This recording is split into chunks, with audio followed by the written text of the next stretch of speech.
আসসালামু আলাইকুম ভিউয়ার্স, কেমন আছেন আপনারা? তো আজকে আপনাদের দেখাবো আমাদের আশেপাশে, মানে রাজশাহীর আশেপাশে যতগুলো দর্শনীয় স্থান আছে বা ঘোরার মতো স্থান আছে সব কিছু আপনাদের দেখাবো। তো ফার্স্টেই শুরু করছি আমাদের নাটোরের গণভবন নিয়ে।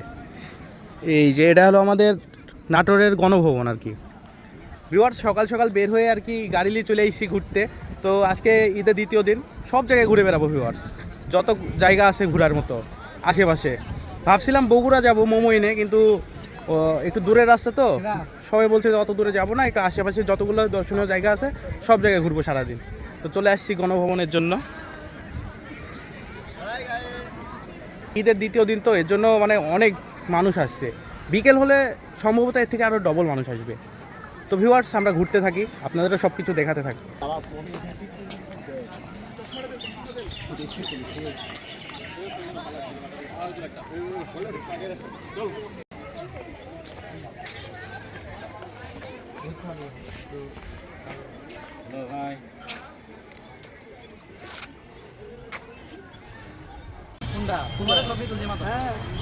আমাদের এখানে ঘোরা কমপ্লিট, আমরা এখন চলে যাব।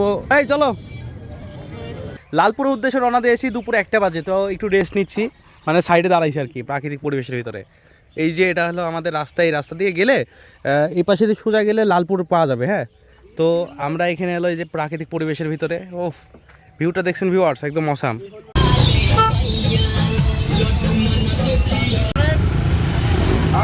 ভিউয়ার্স, আমরা লালপুর পার্কের সামনে চলে আসছি, এই যে গ্রিন ভ্যালি পার্ক।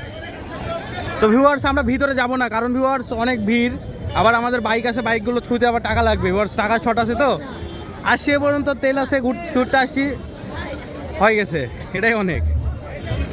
আর তেল আসিল বলে আমরা এত দূর আইসি নো। এখন যাই হোক, পার্কের ভিতরে যাওয়ার দরকার নেই, আমরা এখান থেকেই বাঘা মেলাতে রওনা দিব। ভিউয়ার্স, আমরা এখান থেকে বাঘা মেলাতে রওনা দিব। আমাদের বাঘাতে মেলা হচ্ছে, ঐতিহ্যবাহী মেলা, 1 মাস ব্যাপী হবে। তো মেলার দিকে এখন আমরা রওনা দিব। প্লাস ভিউয়ার্স, আমাদের এখনো খাওয়া দাওয়া হয়নি, আমরা মেলাতে যাই, মানে রাস্তাতে আমরা খাওয়া দাওয়া করবো। পার্কে এসে ভিউয়ার্স একটা গেঞ্জাম দেখে নিলাম, সামনে এখানে অটো ছিল, তাই গেঞ্জাম বেঁধে গেছিল, মারামারি হইলো। তো ভাই, জীবনেও এত বড় নৌকা দেখিনি। এই নৌকার উপরে বসলে কি হবে, মানে যারা ওই মাথায় আছে তাদের কি হবে আল্লাহ ভালো জানে। আমি তো ভাই এর ভিতরে উঠবো না।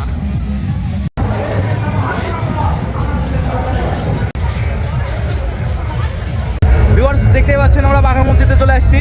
এখানে অনেক পর্যটক। ভিউয়ার্স, এত বড় বড় নৌকা বা এত জিনিস আসছে ভাই এখানে, আমি তো দেখে অবাক। ভাই এখানকার হোটেলে খাওয়া দাওয়া করলাম, খাওয়া দাওয়া একদমই ভালো ছিল না, মানে ঝাল বেশি ছিল, তরকারি যে কেমন এনেছিল বলা যাচ্ছে না। ভিউয়ার্স, মানে এত লোকের ভিতরে যে টাকা ইনকাম করতে পারলেই হলো, খাওয়া দাওয়ার স্বাদটা মেটার করে না। তো মন ভালো করার জন্য আমরা চলে আসছি নিরিবিলিতে।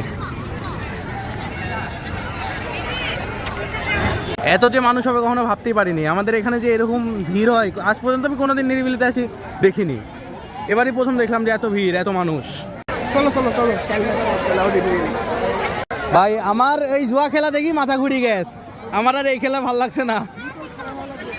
পারবনি ভাই, পারবনি, এটাও জুয়া খেলার মতো টাকা হারা যাবে দেখছেন।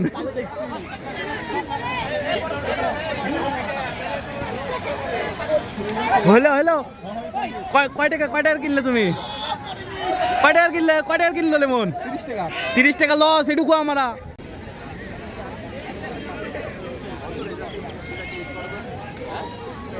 বন্ধুদের খেলা দেখতে দেখতে সূর্য আগে ডুবে গেছে। এখন ভালো লাগছে, অনেক সুন্দর একটা পরিবেশ এবং পর্যটক কত হয়েছে দেখছেন ভিউয়ার্স। এখানে যে এত মানুষ হবে কখনো ভাবতে পারিনি। আমাদের বাসার পাশেই, আগে জানলে এখানে অনেক আগে আসতাম, মানে মেলা থেকে বের হয়ে প্রায় 1 ঘন্টা আগে এখানে এসে ভালো লাগতো। তাহলে মেলাতে যে বড় একটা গেঞ্জাম হয়ে গেল, খুব খারাপ লাগলো বিষয়টা। এখন যাই হোক, যা হওয়ার হয়ে গেছে, আল্লাহ ভরসা।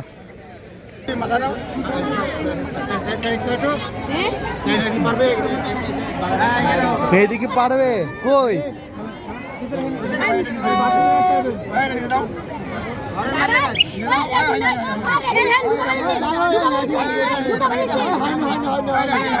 কি গেঞ্জাম রে ভাই? এখানেও ভাই গেঞ্জাম দেন না, সব জায়গাতে গেঞ্জাম বেরিয়ে যাচ্ছে, এখানে গেঞ্জাম দেন না। হ্যাঁ, বাসি মারার আগেই কাজ শেষ।